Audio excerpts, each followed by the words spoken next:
TractorZoom is fueling dealership growth through integrated solutions, actionable insights, and empowered business decisions.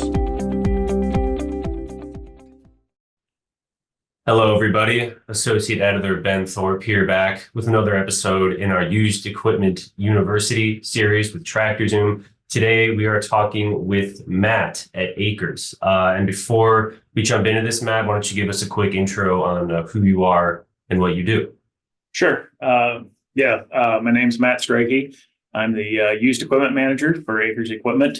We're a 27-store John Deere dealer based out of Nebraska. We have one store in Kansas, but I oversee all the aspects of our used equipment here within the group. I've been here with Akers for about 13 years now, so I've been pretty heavily involved with these guys for quite a while. So, okay. And we'll jump into our topic for this video, which is staying on top of industry trends. So I guess I'll just start with asking you, how do you leverage the trends that you see in the industry to kind of, when you're looking at pricing and moving equipment? How are you doing that? How are you looking at the trends, and then how are you applying them? Sure.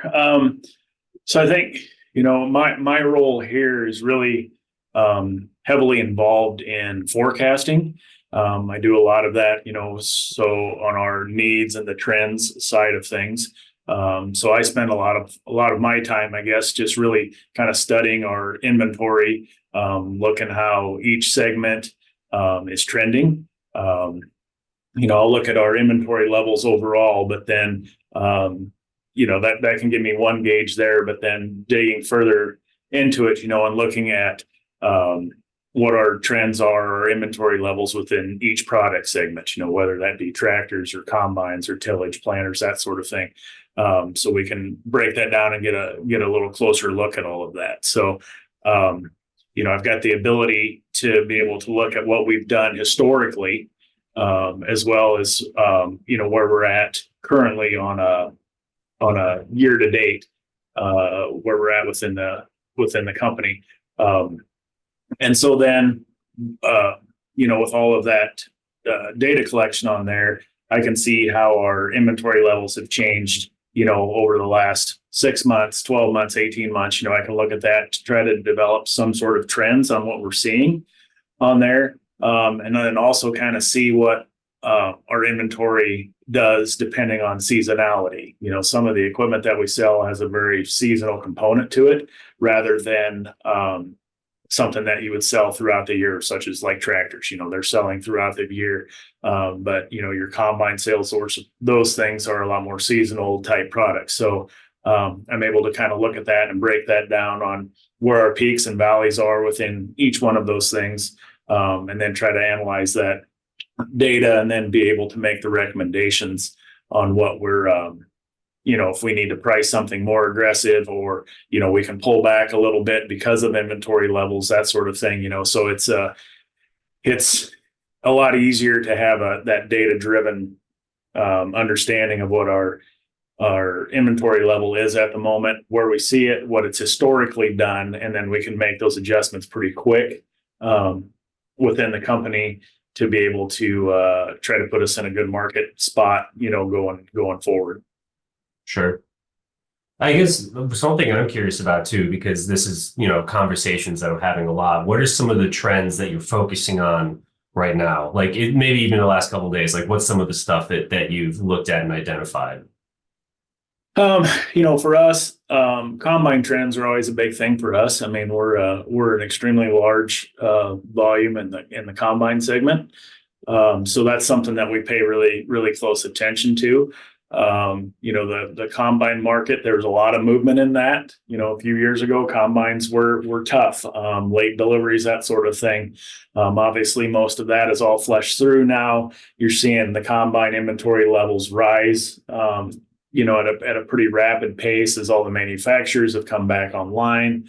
The availability is out there, and then there was a lot of dealers with a lot of excess inventory out there that you saw get liquidated, last fall.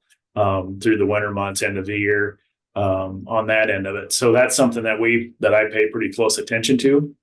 I think that market's still going to be tough. There's a lot of inventory out there. In my opinion, I guess from what I see and all the individuals that I talk to throughout the country, I think that the buying pool out there is still strong.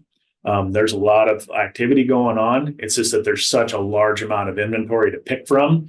It may seem to some that it's really slowing down, which I don't really know necessarily that it is. I think all those buyers are still there and they're still buying equipment. There's just too much out there right now. So those inventory levels you're seeing climb. And so I don't know if it's really a pullback from the buyers. I think it's more of just, there's a buffet of equipment out there right now for them to pick from. And so it's just, there's good activity. I think there's still strong activity out there. It's just, there's just a lot to digest for everybody right now. As you're looking at trends in the industry, are there multiple sources of information that you're looking at? Like when you're bringing in all this information and you're kind of establishing where we've been, where you think we might go, where are you looking and how often are you looking at some of these data sources?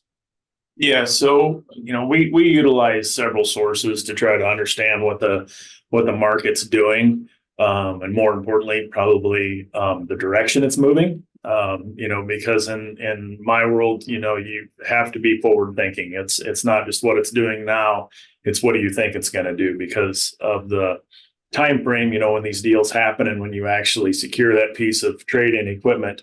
It may be several months down the road. And with the volatility in the market of what it's been here for a little bit now, that directionally is changing pretty fast. So if you plan on what do you think it's worth today and not what you think it's worth several months down the road, you're kind of setting yourself up behind the eight ball right off the get-go. So in my position here, I've got a team of individuals that really kind of help me understand all of the aspects within our used equipment market. And so kind of to elaborate, I guess, on that, our business model is very centralized. We do most all of our processes through a central idea on there. So I've got a group of appraisal gentlemen that do appraisals for us. And that's all that those guys do. And so they're living and breathing it 24/7. And so those guys are looking at all of our potential trade-ins across all of our locations. So these guys are working hand in hand with the sales team because our sales reps, gather that information, put it together, and then that goes into that appraisal group. So that gives the appraisal guys kind of a constant pulse of what the salesmen are relaying to them what the customers are saying. They're having those conversations back and forth. So we get that pulse kind of from what the producers out there, what they're thinking, and so that kind of gives us an idea if there's any optimism out there or if the guys are thinking that they're going to pull back. It also, some of those producers share with us what other dealers are offering, and talking to them about. And so we get that interaction then as well. So with that information that we have there, I have a wholesale group as well. And so they're talking to other dealers directly, not just John Deere dealers, but dealers of all colors. And so they're talking to those individuals. They're also talking to the wholesale outlets, the independents that are out there. They're also talking to the auction houses as well. So, those guys there have a wealth of information. They're dealing with their network of people. And so you take all of that information along with what we're gaining from our sales team, that's maybe a little more localized on there. It really helps kind of pull that all together. And so the appraisal teams, the wholesale group, and myself, we have regular meetings talking about, what are you hearing? What's the general consensus out there? And so with all of that, it's kind of, it really helps me try to determine, by looking at what our forecasting is, what I'm seeing, from real data out there, taking that pulse of what's out there from other resellers and the producers that are out there, and you put that all together. It's really kind of helps paint a pretty decent picture, I think, in my mind, of what the market's doing, what it's trending, and what people are thinking out there. Sure. Okay. So if those are the ways that you gather data and you look at it and you understand what's happening in the industry, I wanted to bring up the aspect of trusting your gut. So because this sometimes comes up once in a while. So what is your perspective on when to trust your gut on something that maybe doesn't seem right and validate your data versus in the general day-to-day of what you're doing? How does that process work for you? Trusting your gut is kind of a little slippery slope, I guess, because good data doesn't lie. If you're trying to collect clean data, scrub data, it's tough to deviate a little bit from that. I think that in the equipment world, there's always going to be some level of subjectiveness that's going to come into play. I mean, I think that's inevitable. Any of us that have been in this business for any length of time, we've drawn our own conclusions to what's the good stuff, what are the pieces that you really want, or the type that when you see comes through, makes you sit up in your chair. But and that equipment's not taken care of the same. And so it's tough to have that one size fits all component, where it's just, this is the model and this is what it's worth with these hours, that I just think that's always going to be really tough to overcome. So there's always going to be some level of subjectiveness in there, and what may be a valuable option to us in this part of the country may be an absolute deal breaker for somebody in another state. We run into that all the time. The way some of our equipment may be spec'd has absolutely no value to somebody else. And so, subjectiveness to me, as compared to a dealer in another state, several states away, there's that subjectiveness, if you want to call it that, that comes into play. So, our appraisal team has a lot of years of experience behind them. I mean, they just live and breathe iron.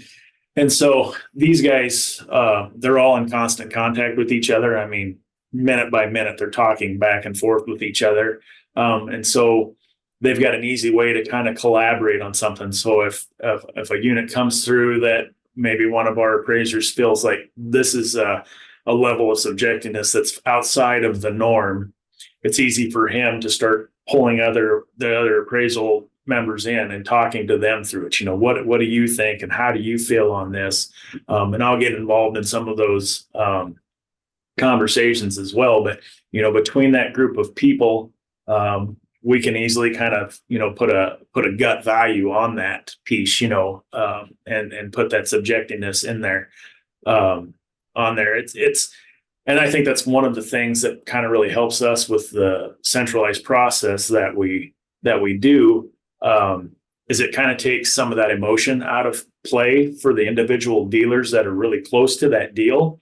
With the centralized thing that we have, our guys are first and foremost looking at those things as it's a piece of iron, and what in the market is this piece of iron worth? Not so much the emotion of, this is a close friend of mine. This is that type of subjectiveness that maybe a salesperson would put on it, trying to value something. So I think that with the centralized part that we have, that kind of takes some of that out of the play, takes our own data. We can put that in there. And I know our data is good because we scrub it ourselves. And so when you couple that together, and then with the collaboration between the appraisal members on there, and myself, we're able to come up with that value when it starts to deviate a little bit more from the norm, if you want to call it that, because of that subjectiveness or gut feel on it. Yeah. Okay. Good stuff. And then one other thing I wanted to ask you about is when you're looking at industry trends and you're trying to understand them, what are some of the best types of reports that you run as you're trying to learn about these trends? Yeah. So, obviously we use multiple sources to try to determine trends. We've got pretty robust reporting programs within our own business system that kind of allows me to see pretty easily, like directionally, what the market is doing. We can utilize, we utilize the Salesforce program platform. So we utilize that. I also have the ability through like Power BI to be able to utilize that, which really kind of shows some nice real-time inventory details, like inventory levels by segment or profitability or turn rate or aging, any of that. It's pretty quick to serve up and gives you just kind of a real-time snapshot basically at any point in time on there. So those things too can kind of let me get very granular within our inventory as well. Instead of, most used managers are looking at a comprehensive type picture of it, as all of it. But, as you dig in, depending on seasonality, setting yourself up for the upcoming season, when you get into that granular level of it, they can give you a pretty good, paint you a pretty good picture on what the trends are happening, kind of within our own business. But then when you go out and you start coupling them in, with the reporting that we can get from John Deere themselves, about inventory on the market, what they're forecasting, as far as commodities, that sort of thing, overall pressure, from outside sources on there. You can look at, the companies we utilize, Tractor Zoom as well. They've got a great reporting feature in there. Iron Solutions has a lot of information that you can get from those guys. Tractor House has a lot that you can pull from them. So you start coupling all of those sources. That's some third party stuff. Plus you pull in our own data in there on there, and you kind of put those all together and see kind of where all of those dots kind of intersect, or it allows you to paint a pretty decent picture with a fair amount of confidence of what's going on out there. So, like I said, I spend a lot of time kind of studying those things, trying to forecast them from what I'm pulling out of all of that, trying to garner what information I can to make sense, and then put a forecasting model together. And then that helps us obviously to forecast which way we need to go as far as pricing, or how aggressive or not aggressive we need to be, or, those types of things. So, again, in that centralized model, I can have quick conversations with our appraisal group, to talk to those guys, and we can make those changes happen pretty fast. And so then that allows us to try to stay on top of the market and set us up for success. Right. Okay. So before we sign off here, I wanted to ask you one question. If there's anybody who's watching who's thinking to themselves, man, I could do a better job keeping on top of industry trends, is there any advice you would have to someone who wants to get better at working with all this data and bringing it together? Where could they start? Yeah, it can be super overwhelming, of what's out there, and most dealers have all of this data. I think a lot of times it's a struggle to somehow pull it all together and make it make sense. And so, we've done some work with Anvil as well. It's another company that we work with, to help build some of those things, to help serve up what we're chasing. And so there's some really good people out there. I mean, there's probably the best thing that you can do is just start reaching out to other dealers, to see what they're doing and who they're working with, and they can get you in contact with who they're utilizing, and then they can tailor that obviously to their business, because of it's obviously going to be different for a two-store dealer compared to some of the bigger dealers that are out there. They're going to look at it maybe a little bit differently, but all of those companies out there, most of them all have a pretty good name out there in the world, and you can reach out to those folks, and they have those connections with the other dealers to help understand, and help serve up some of those ideas of what's possible and what they can do. Really, the networking end of it's probably the best thing that you can do is find those dealers that are doing that, reach out to them, get a hold of the right people. and they can sure help steer you in the right direction. Because like I said, I think most of the dealers all have that information. It's just a matter of how to go grab it and put it into something that's usable instead of just this giant spreadsheet with a whole bunch of numbers, and then you got to just stare at it till your head hurts trying to make sense of it. There's some really neat stuff out there. As AI becomes more and more prevalent, it's helping to build some of those models as well, to kind of serve that information up. Yeah. Okay. Well, great. Well, thank you, Matt, for joining us in the Used Equipment University. Thank you to Tractor Zoom for helping us put this series together. This has been very informative. Thank you so much. All right. Thanks for having me.